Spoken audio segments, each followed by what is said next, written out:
Welcome back to the deep dive. Today, we're taking that huge stack of reports you get in a real estate deal. The appraisals, the market data, and we're finding the one big story hidden inside. And today's story is, it's a classic. We're looking at a single property, 3817 Katy Lane Loop in Kingman, Arizona. Right. And what's so fascinating here is the tension. The house is under contract for $413,000. But we have two different professional valuations. One says, yep, that price is good. The other one comes in short. And that's the whole challenge, isn't it? Our mission today isn't just to, read the numbers. It's to unpack how and why these experts land on different values. Exactly. And what it really means for a buyer who's now staring down the barrel of an appraisal gap. So before we get into that conflict, let's set the stage. What kind of property are we talking about? It's a very standard but very new home. 3-bedroom, 2-bath, single-family detached. It was just built in 2021. Gross living area is about somewhere between 1,759 and 1,800 square feet. It's really the bread and butter of that Kingman market. And before any person even set foot in it, the computers had a say. The automated valuation model, the AVM, it gives us a starting point, right? It does. And the AVM, which basically just crunches all the recent sales data, it came back with high confidence at $415,369. So right away, that 413 contract price seems totally reasonable. It's right in line with the algorithm. It is. We should probably note, though, the AVM's confidence range was huge. It went from a low of 372 all the way up to 457.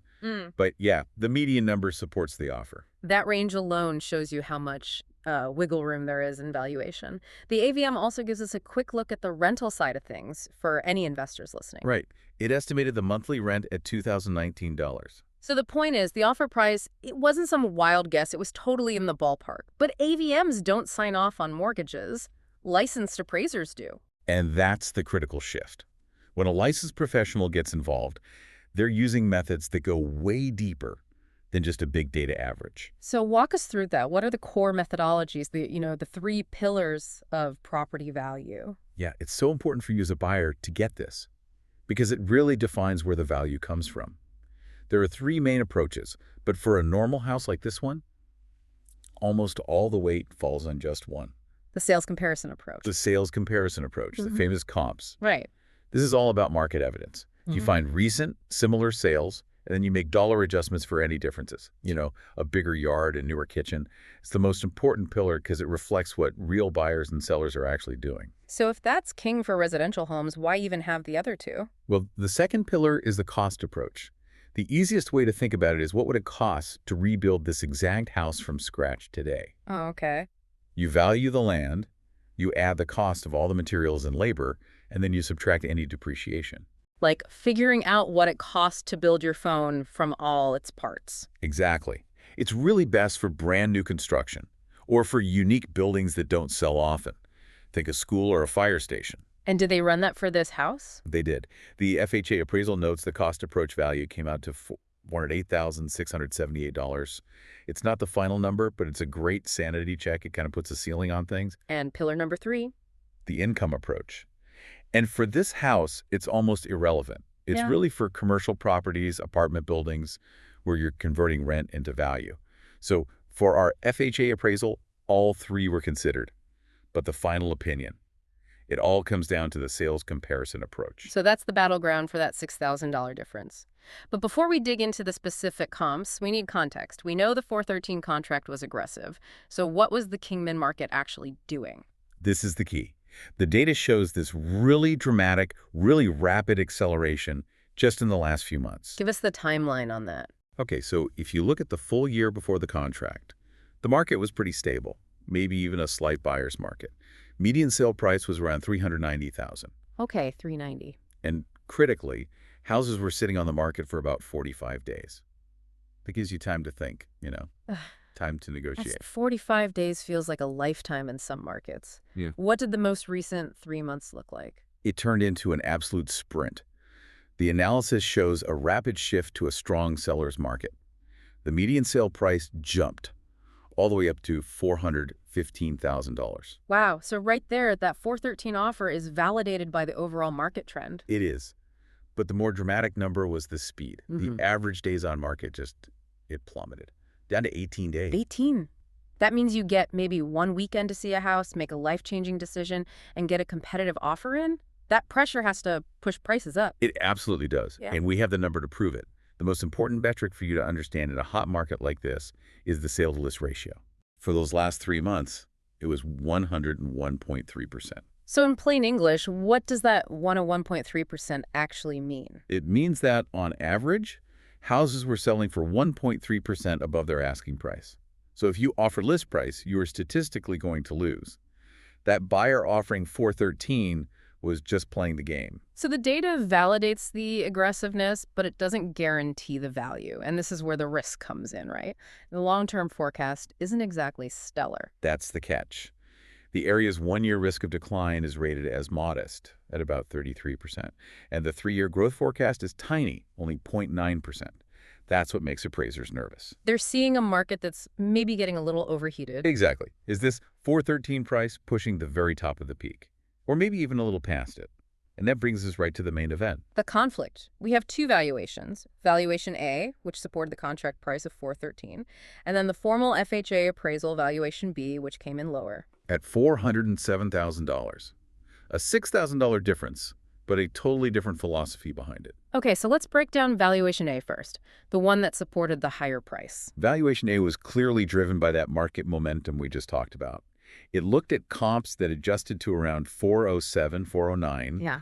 but then it reconciled upward to 413. So they basically added a premium for the bidding wars. They did. They built in that extra $4,000 to account for that 101.3% sale-to-list ratio.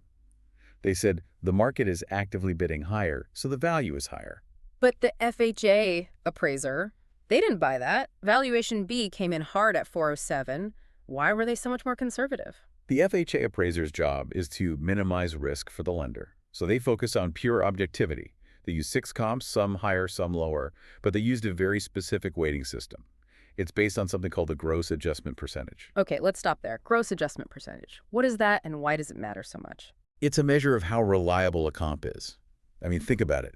If you have to adjust a comp's price by, say, 25% to make it look like your subject property, it's not really a great comparable, is it? Right. It's too different. You're just guessing at that point. Exactly. A high gross adjustment percentage tells the appraiser that this comp is less trustworthy because you had to tinker with it too much. Ah, so they valued the quality of the comparison more than the final sale price. They wanted the comps that were the most similar, even if they sold for a bit less. That's it, precisely. The FHA appraiser decided 413 was just a bit too high because, and this is a direct quote from the report, 3 of the closed sales adjusted out under the sales price.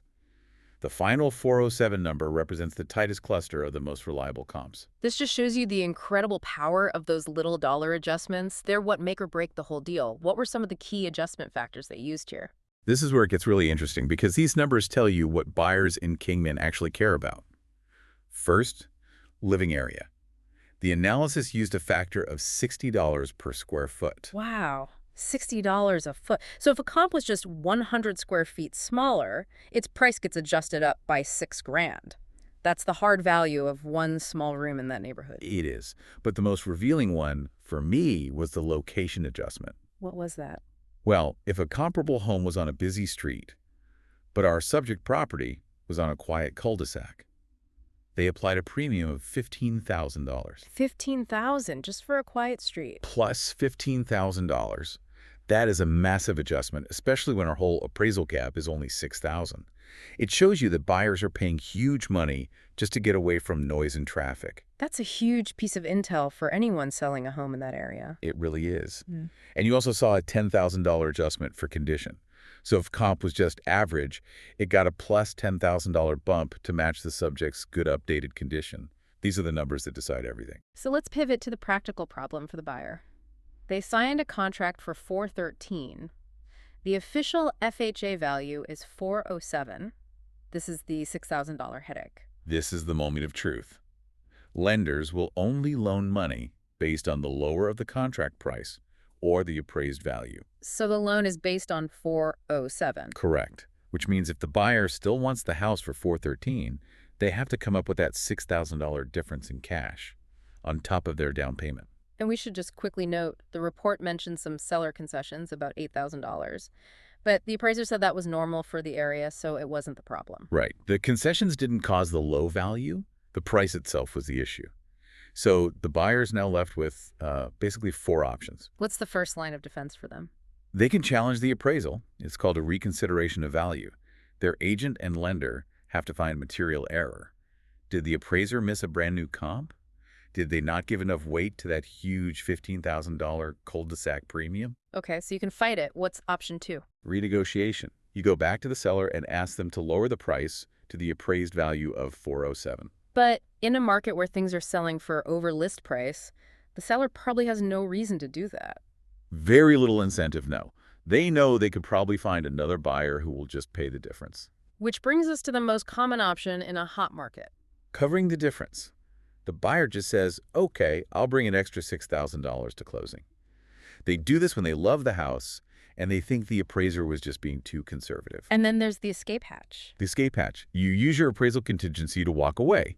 If the value comes in low and you can't make a deal, the contingency lets you cancel the contract and get your earnest money back. It's the ultimate safety net. This whole deep dive just proves that valuation isn't one single perfect number. It's a function of methodology, of these precise adjustments.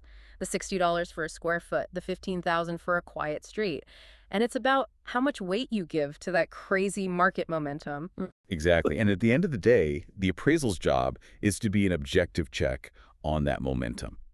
The FHA appraiser here basically said, I see the bidding wars, but the most stable objective data I have supports 407.